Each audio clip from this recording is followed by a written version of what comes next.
Mars 2021. Le soleil se lève lentement sur le désert égyptien. Dans l'un des passages les plus stratégiques de la planète, un gigantesque navire de 400 mètres avance lentement dans un couloir d'eau étroit, le canal de Suez. À bord du cargo, tout semble normal. Le navire transporte des milliers de conteneurs, des voitures, des téléviseurs, des vêtements, des machines industrielles, des marchandises qui doivent rejoindre l'Europe. Mais soudain, une tempête de sable se lève. Le vent devient violent, la visibilité chute brutalement et quelques secondes plus tard, l'impensable se produit.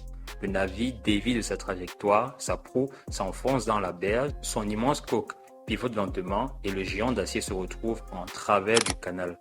Le navire s'appelle Ever Given et en quelques minutes seulement, il vient de bloquer l'une des routes commerciales les plus importantes du monde. Derrière lui, des dizaines de navires s'arrêtent, puis des centaines, que ce soit des pétroliers, des cargos ou encore des navires qui transportent du gaz, des céréales, des voitures ou encore même des composants électroniques. Très vite, le monde entier comprend que quelque chose d'énorme est en train de se produire. Chaque heure qui passe coûte des centaines de millions de dollars. Les marchés paniquent, les chaînes d'approvisionnement s'inquiètent, les entreprises commencent à calculer les pertes. Car ce canal creusé au 19e siècle transporte à lui tout seul près de 12% du commerce mondial. Et pendant 6 jours entiers, le commerce mondial va littéralement rester bloqué. Tout ça à cause d'un seul bateau. Alors bonjour les amis et bienvenue sur Made. Dans l'épisode précédent, nous avons parlé des matières premières, du pétrole, de l'or, du cacao, de l'uranium, de toutes ces ressources qui alimentent l'économie mondiale. Mais produire une ressource, ça ne suffit pas. Encore faut-il pouvoir la transporter. Car entre les champs de cacao en Côte d'Ivoire, un produit pétrolier d'Arabie Saoudite ou encore une mine de diamants au Botswana et les usines où les gens les consomment, il existe un réseau invisible. Un réseau fait de ports gigantesques, de routes maritimes, de détroits stratégiques et de passages commerciaux qui permettent à l'économie mondiale de fonctionner. Dans cet épisode, nous allons donc découvrir comment circulent réellement les richesses de la planète, pourquoi certains ports sont devenus les plus importants du monde, pourquoi quelques passages maritimes seulement peuvent paralyser à eux seuls l'économie mondiale, pourquoi les grandes puissances se battent assez régulièrement pour les contrôler. En bonus, on aura en toute fin de vidéo une histoire réelle pour illustrer tout cela. Et si le sujet vous intéresse, pensez à vous abonner. Ça aide énormément la chaîne. Je ne vous prends pas plus de temps que ça. On passe directement à la vidéo. Bon visionnage.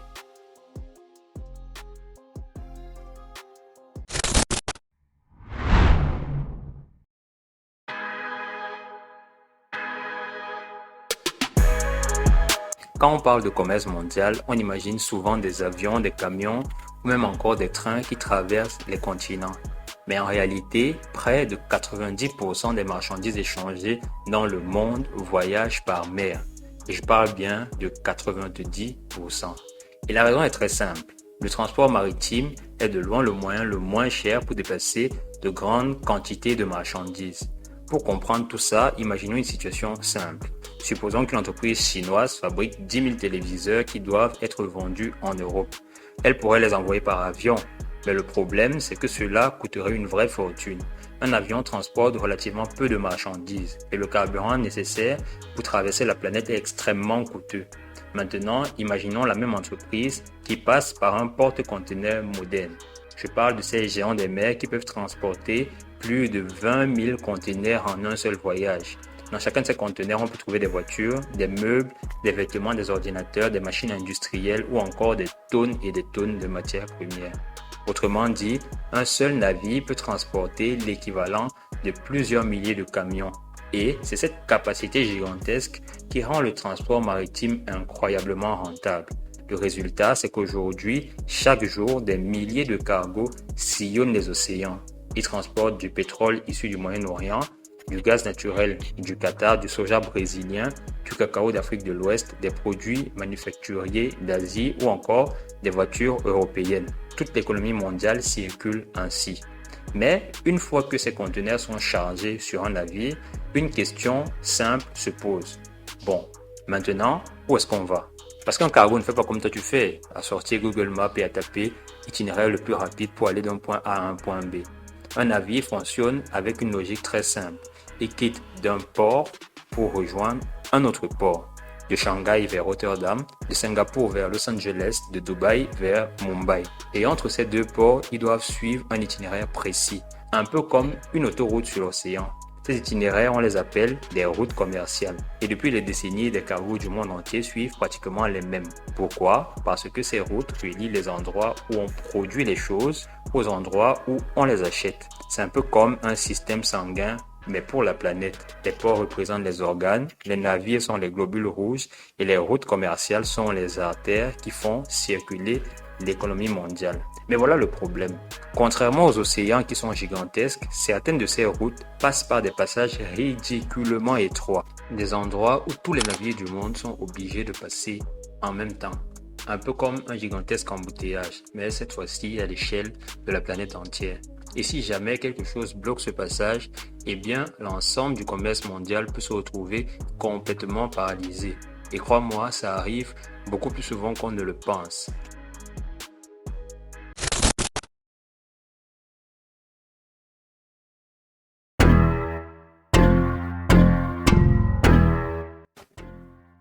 Alors, on vient de voir que les navires suivent des routes commerciales, des sortes d'autoroutes maritimes que les cargos empruntent pour relier les grands ports de la planète entre eux. Mais il y a un détail assez surprenant. La planète est immense, les océans couvrent plus de 70% de sa surface et pourtant, une grande partie du commerce mondial passe par quelques passages extrêmement étroits. Des passages tellement stratégiques que les experts leur ont donné un nom un peu particulier. On les appelle des choke points. Un mot anglais qui veut littéralement dire des points d'étranglement.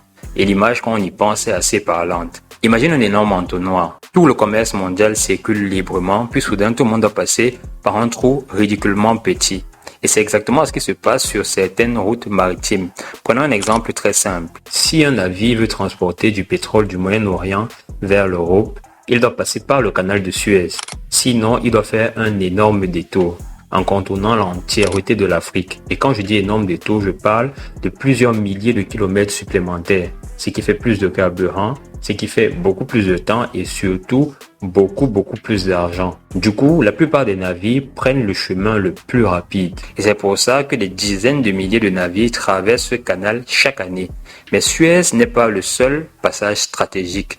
À l'autre bout du monde, en Asie, il existe un passage encore plus impressionnant. On l'appelle le détroit de Malacca. Si tu regardes une carte du monde, tu verras qu'il se trouve entre la Malaisie et l'Indonésie. Et ce détroit est absolument vital pour le commerce mondial, pour la simple raison que c'est le passage le plus court entre l'océan Indien et l'océan Pacifique. Autrement dit, presque tous les navires qui relient la Chine, le Japon, la Corée, l'Asie du Sud-Est au reste du monde passe par ce petit couloir maritime. Et quand je dis petit, il ne s'agit pas du tout d'une métaphore. À certains endroits, le détroit de Malacca ne fait que 2,7 km de large. J'ai bien dit 2,7 km de large. Pour te donner une idée, c'est à peine la distance entre deux quartiers dans certaines villes. Et pourtant, c'est là que passent des milliers de cargos géants chaque année. C'est un peu comme si une grande partie de l'économie mondiale passe par une simple rue. Mais ce n'est toujours pas tout, car il y a un autre passage absolument stratégique qui se trouve au Moyen-Orient. Un passage qui a fait fortement parler de lui au cours des derniers mois. Tu l'as deviné, il s'agit du détroit d'Ormuz. Ce passage, il est particulièrement important pour une raison très simple. Il contrôle l'une des routes pétrolières les plus importantes du monde. Chaque jour, des dizaines de pétroliers géants quittent les ports du Golfe Persique en transportant du pétrole des pays comme l'Arabie Saoudite, les Émirats Arabes Unis, le Koweït, l'Irak, l'Iran ou encore le Qatar.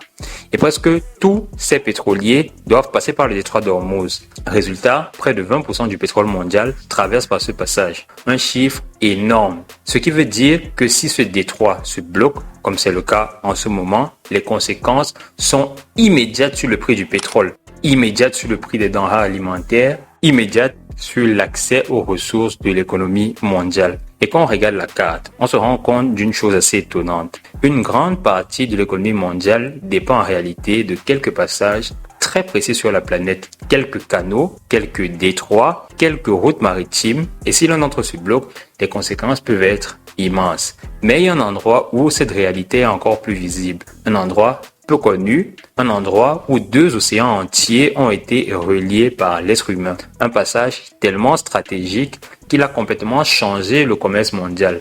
Et ce passage, c'est le canal de Panama.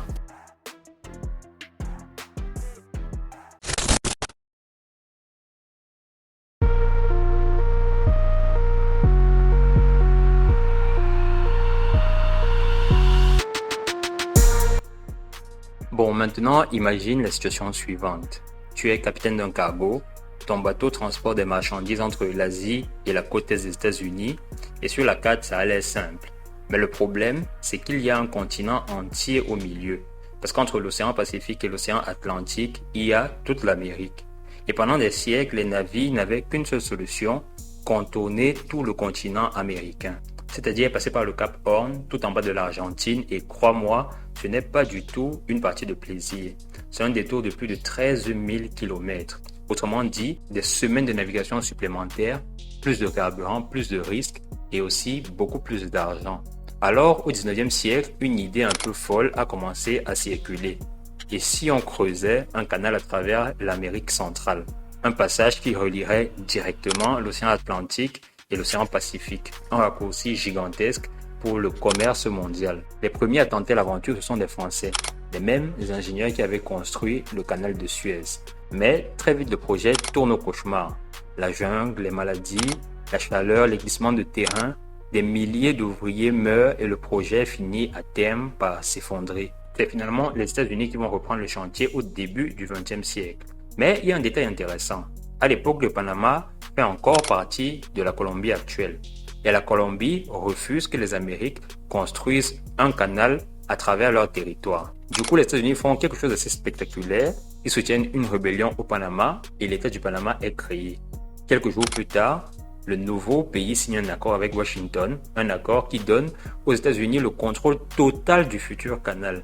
Et c'est ainsi qu'en 1914, après des années de travaux titanesques, le canal de Panama est enfin inauguré.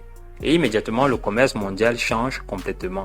Parce que ce canal permet de relier les deux plus grands océans de la planète. Et surtout, il permet d'éviter ce fameux détour gigantesque par l'Amérique du Sud. Résultat, un trajet entre New York et San Francisco devient 2 fois plus court.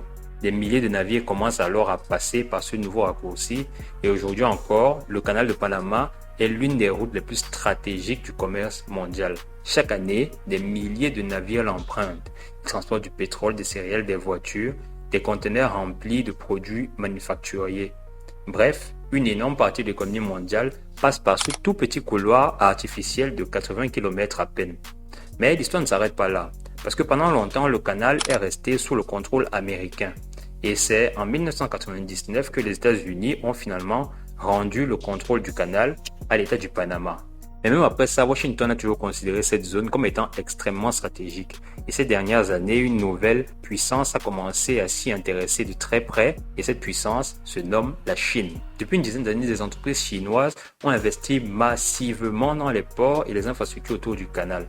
Eh bien pourquoi? Parce que pour Pékin, contrôler les routes commerciales est une priorité stratégique absolue. C'est toute la logique de ce que la Chine appelle les nouvelles routes de la soie. Et forcément, du côté de Washington, ça n'a pas vraiment plu. Parce que si une puissance rivale commence à avoir beaucoup trop d'influence autour d'un passage comme celui-là, cela peut devenir un problème géopolitique majeur. Et c'est justement ce qui a relancé le débat ces dernières années. Certains responsables américains ont commencé à affirmer que les États-Unis devraient reprendre un contrôle plus direct sur ce canal. Et cet argument a sonné juste dans les oreilles du président Trump, qui bien avant son investiture à travers X ou encore à travers son propre réseau social Truth Social, l'a replacé sous le contrôle américain comme dans une partie de Monopoly grandeur nature. L'argument est simple, un passage aussi stratégique ne devrait jamais tomber sous l'influence d'une puissance concurrente. Et dans ce contexte, la rivalité entre les États-Unis et la Chine commence aussi à se jouer dans des ports, dans des routes maritimes et dans ces fameux passages étroits qui font circuler l'économie mondiale. Parce que contrôler ces routes, ce n'est pas seulement une question de commerce, c'est également une question de puissance, mais surtout d'intérêt géostratégique majeur.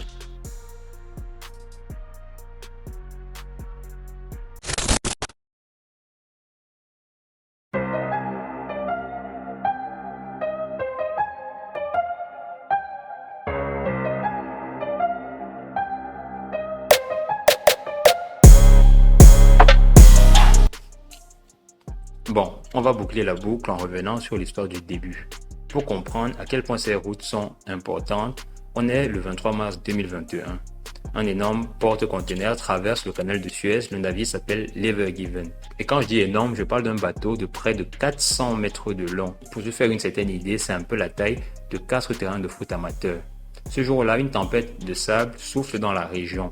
La visibilité est mauvaise, le vent souffle très fort et à un moment, le navire dévie légèrement de sa trajectoire. Rien de dramatique en apparence, sauf que le canal de Suez n'est pas très large et quelques secondes plus tard, l'avant du bateau plane dans une berge et l'arrière du navire se bloque dans une autre. Le résultat sur le plan visuel est quand même assez incroyable.